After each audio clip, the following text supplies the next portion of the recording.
Hello, everyone. Welcome to week 3, and we are going to talk a little bit today about open-ended questions. So let's dive right in.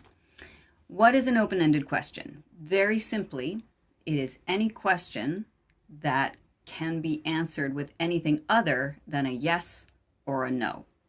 Pretty simple, right? So open-ended question is, how are you feeling today? That's an open question. They can answer that any way they want. A closed version of that question is, are you feeling well today? Yes, no, closed, right? So as you're working with clients, you want to give them the opportunity to elaborate on what they're feeling. So we want to ask questions that are open. I talk about using genuine curiosity when I'm working with clients and students. In other words, well, how do I know what to ask? Listen to what they're saying. Be genuinely curious about what your client is going through. Your questions will arise naturally as you horizontally relate to them because you're talking as a human being. Oh my goodness, that's really hard. Your boss is really mean to you. What does that bring up for you? What does that make you want to do? That's an open-ended question, right? And you're going to learn more about your clients when you use open-ended questions, okay? So I'm going to add to this video a little introductory video in a video about how to ask open-ended questions and why they're so effective. So let me share that with you now. Open-ended questions, affirmations, reflections, and summaries, those make up the micro skills. We call them OARs, O-A-R and S. And today we're talking specifically about open-ended questions. My name's Clifford. I'm a motivational interviewing trainer, one of the authors of the book Motivational Interviewing in Nutrition and Fitness, and a nutrition and public health professor. Open-ended questions are a beautiful way to get quieter clients to really do some talking. There is something really amazing that happens when clients have the space to really talk out their feelings, talk out their experiences, and share with another person. That talk therapy piece is a key piece of what makes motivational interviewing so powerful. And when we remember to take our closed-ended questions and switch them over to open-ended questions, our clients will really be encouraged to elaborate. Open-ended questions start with the words what, how, why, and tell me more about that. Now, one word of caution about the why. When you open up a question using why, you have to be very conscious of your voice tone. Why would you want to do that? That could sound really judgmental. So if I notice my voice tone and say, why would you want to do that? Then I can ask that question in a very non-judgmental sounding way. Don't forget about your tell me mores about that. Tell me more about that is a beautiful way to open up a question and to invite the client to elaborate. While technically tell me more about that is a sentence and not a question, in the MI world, tell me more about that really does count as a question. Now, if you end up asking a few closed-ended questions, it's not the end of the world. It's absolutely fine, and you can certainly conduct a motivational interviewing session with closed-ended questions. Where this might become a little difficult is if you're with a quieter, less talkative client. Then you're really going to want to be conscious of how you open up your questions using those open-ended prompts. Again, what, how, tell me more about that, and why.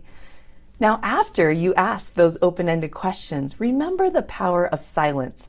For some clients, it might take a second for them to process what you asked them and prepare the response. So after you ask those open-ended questions, get comfortable just closing your mouth and waiting patiently for the client to respond.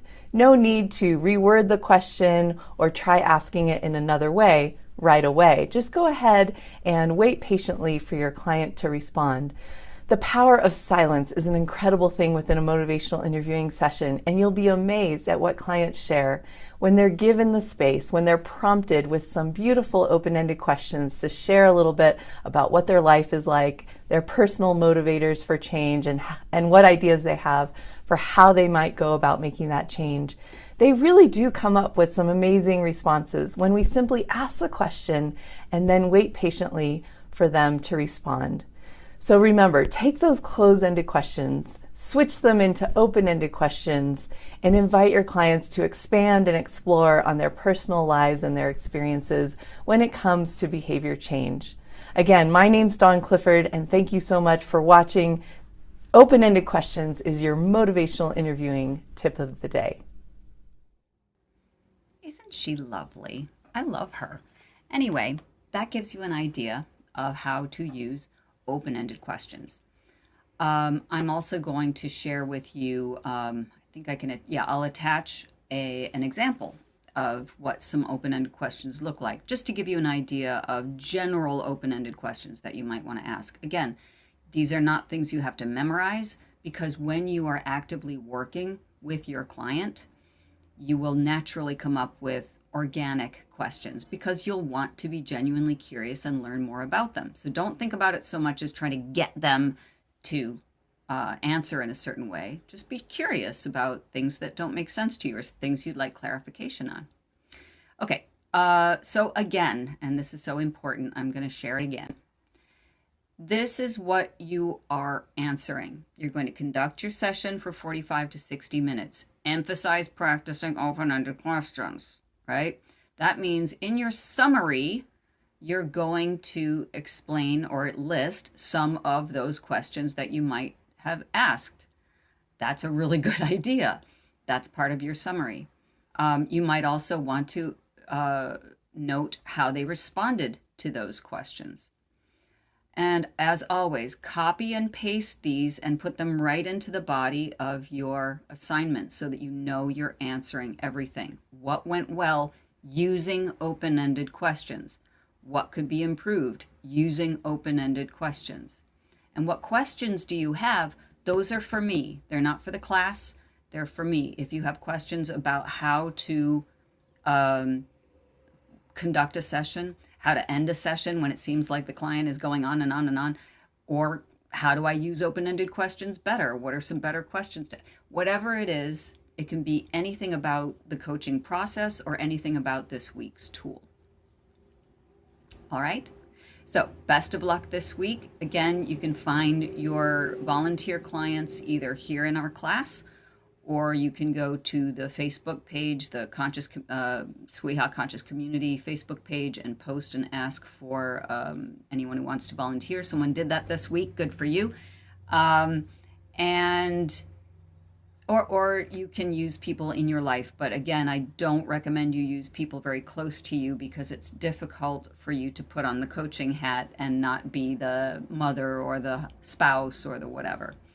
Okay, as always, if you have questions for me, please do post them in either our discussion board using the tag me with the @ symbol so that I know you've asked me a question, or you can ask me directly in the Canvas email.